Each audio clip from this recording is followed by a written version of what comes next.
एक परिवार में 5 लोग थे। ओम प्रकाश, उनकी पत्नी सुमित्रा, बहू भावना, बेटा राहुल और एक थी उनकी बेटी प्रियंका। वैसे तो ओम प्रकाश और सुमित्रा के घर में सब कुछ ठीक ठाक था, लेकिन सुमित्रा की एक आदत थी। घर में कुछ भी गलत या सही हो तो वो किसी से कुछ नहीं कहती, और भावना स्वभाव की इतनी सीधी सादी थी कि अगर कोई उसके साथ गलत भी करता तो भी वो उसे कुछ नहीं कह पाती। इसी के चलते प्रियंका और राहुल घर में मनमानी चलाते रहते, क्योंकि घर को संभालने वाली औरतें इस तरह से रहती थी जैसे वो गूंगी और अंधी हो। माँ, मैं अपनी सहेलियों के साथ पिकनिक पर जा रही हूँ। ठीक है बेटा, चली जाओ। और मुझे आने में रात हो जाएगी, देर से ही आऊंगी मैं। अच्छा, कोई बात नहीं बेटा। अरे भावना, तुमको एक बार में समझ में नहीं आता क्या? नाश्ते में फिर से पराठे बना के रख दिए। कितनी बार तुमसे कहा है कि मेरे लिए ढंग का नाश्ता बनाया करो। ठीक है जी, आगे से ध्यान रखूंगी। अरे ये बहू से किस तरह से बात कर रहे हो तुम राहुल? अरे तो और क्या करूं पापा, इसको कहीं बात एक बार में समझ में ही नहीं आती। सुमित्रा, तुम अपने बेटे को समझाती क्यों नहीं? बहू से बात करने का ये क्या तरीका है? अरे जिसकी जैसी मर्जी आए करो, मुझे क्या। भावना बेटा, तुम भी तो कभी कुछ कहा करो। इस तरह क्यों सबकी बातें सुनती रहती हो? कोई बात नहीं पापा जी, सब ठीक है। रात को काफी देर तक प्रियंका घर नहीं आती, और जब वापस लौट कर आती है तो एक लड़की के साथ बाइक पर बैठकर। सुमित्रा और भावना दोनों ही प्रियंका को लड़की के साथ देख लेते हैं। आज तो जोर से डांट पड़ने वाली है, लेकिन मैं डर क्यों रही हूँ? माँ तो सब कुछ देखकर भी अंधी बनी रहती है। और रही बात भाभी की, वो किसी को कुछ नहीं बताने वाली। कहने को भगवान ने आवाज दी है, लेकिन गूंगी है गूंगी। अरे प्रियंका बेटा, इतनी रात को कॉलेज से लौट कर आ रही हो? कहाँ गई थी तुम? पापा, वो सहेली के घर पर थी, पढ़ाई करने के लिए रुक गई थी। अच्छा, ठीक है, जाओ अपने कमरे में जाओ और सो जाओ। सुमित्रा ने अपनी बेटी को एक लड़की के साथ इतनी रात को आते देखकर भी उससे कुछ नहीं कहा, और भावना ने भी इस बारे में किसी से कोई बात नहीं की। कुछ दिनों के बाद मामा जी का फोन आया था। उन्होंने प्रियंका के लिए कोई रिश्ता ढूंढा है। लड़के वाले उसे देखने आ रहे हैं। अरे मुझे नहीं करनी शादी वादी, किसी लड़की को बुलाने की कोई जरूरत नहीं है। ये तुम क्या कर रही हो प्रियंका बेटा? तुम्हारी शादी की उम्र हो चली है और तुम्हारे मामा जी ने बहुत अच्छा रिश्ता बताया है। पापा, अब जिद क्यों कर रहे हैं? और आप क्यों मेरी मर्जी के खिलाफ शादी कराना चाहते हैं? अरे माँ, इसको समझाइए ना। आपकी बेटी, आप तो बस चुपचाप सब कुछ होते हुए भी देखती रहती हैं। अरे तो क्या कहूँ, और मेरे कहने से क्या हो जाएगा? वैसे भी गलत क्या हो रहा है, सब कुछ सही तो है। भावना बहू, देखो तो प्रियंका हमारी बात नहीं समझेगी, लेकिन वो तुम्हारी हम उम्र है। क्या पता तुम्हारे कहने से उसे कुछ समझ में आ जाए। नहीं पापा जी, मेरे कहने से कुछ नहीं होगा। मैं प्रियंका को कैसे समझा सकती हूँ? वो ननद है मेरी, कहीं मेरी किसी बात का बुरा मान गई तो?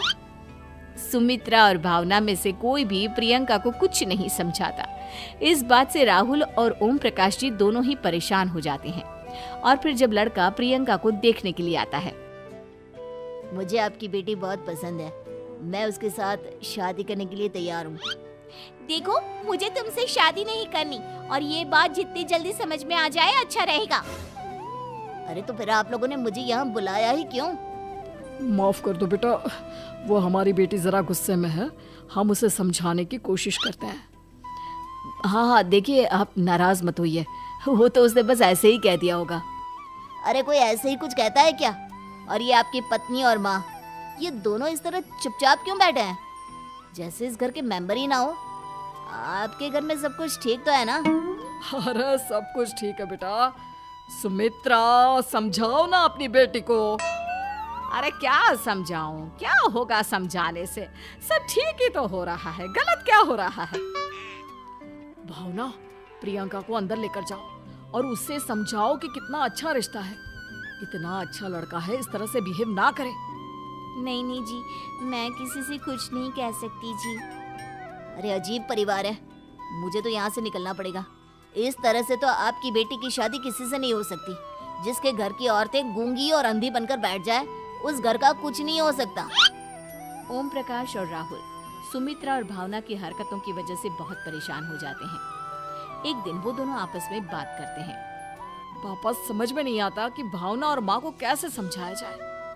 सही कहते हो बेटा, तुम और मैं काम के सिलसिले में सारा दिन घर के बाहर रहते हैं और घर की दोनों औरतें जिन्हें सारा घर संभालना चाहिए गूंगी और अंधी बनकर बैठी हैं।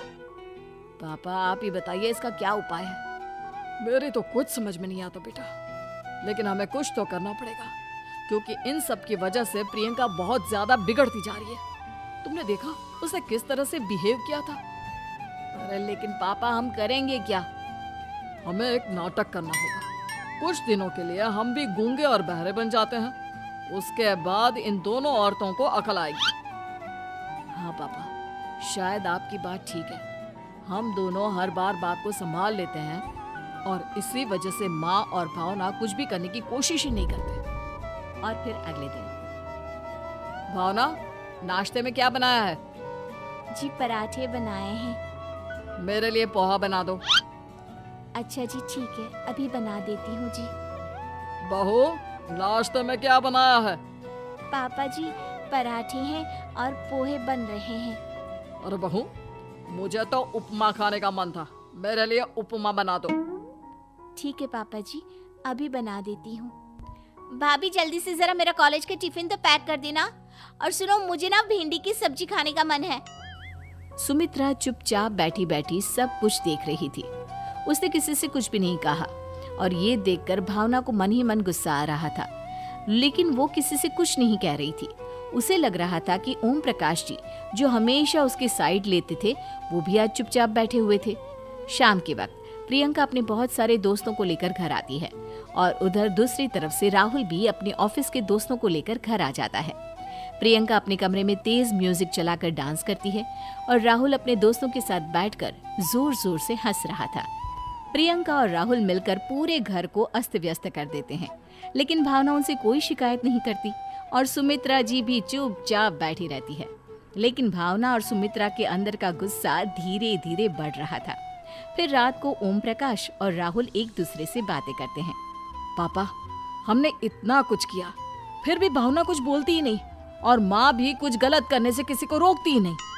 तुम चिंता मत करो बेटा, इन दोनों के अंदर का गुस्सा भर रहा है और बहुत जल्दी बाहर आने वाला है। अगले दिन, अरे बहू, ये कपड़े धुले हैं या गंदे हैं? पापा जी कपड़े तो मैंने धोकर ही आपकी अलमारी में रखे थे। मुझे तो साफ नहीं लग रहा है, एक बार और धो देना।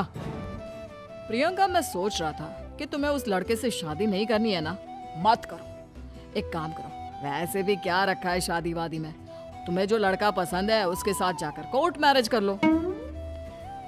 इस बार ओम प्रकाश और राहुल की बात सुनकर भावना और सुमित्रा के अंदर का गुस्सा जाग उठता है। मैं किसी से कुछ कहती नहीं जी, इसका मतलब ये है कि आप लोग मुझे परेशान करते ही रहेंगे।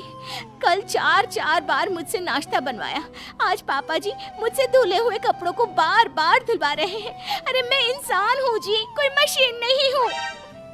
तुम दोनों ने मिलकर इस घर की कैसी हालत बना दी है और अपनी बहन को भागकर शादी करने के लिए कह रहे हो। तुम भाई हो या दुश्मन? ओम प्रकाश और राहुल जोर जोर से हंसने लगते हैं। अरे इसमें हंसने की क्या बात है? हम लोग यहाँ इतने परेशान हो रहे हैं जी, तुम लोगों को ऐसी हरकत करने के बाद भी हंसी आ रही है। ये क्या कर रहे हैं जी आप दोनों? यही तो हम चाहते थे कि सुमित्रा तुम अंधी होकर ना बैठी रहो। घर में कुछ भी गलत हो तो उसे रोकने की कोशिश करो। और भावना, तुम अपने साथ हो रहे गलत व्यवहार पर भी कभी मुंह नहीं खोलती, ये सही बात नहीं है। मैं चाहता था कि तुम्हारी भी जुबान खुले, तुम गलत बात का विरोध करो। गूंगी बहू और अंधी सास की ये जोड़ी इस घर में अब नहीं चलेगी।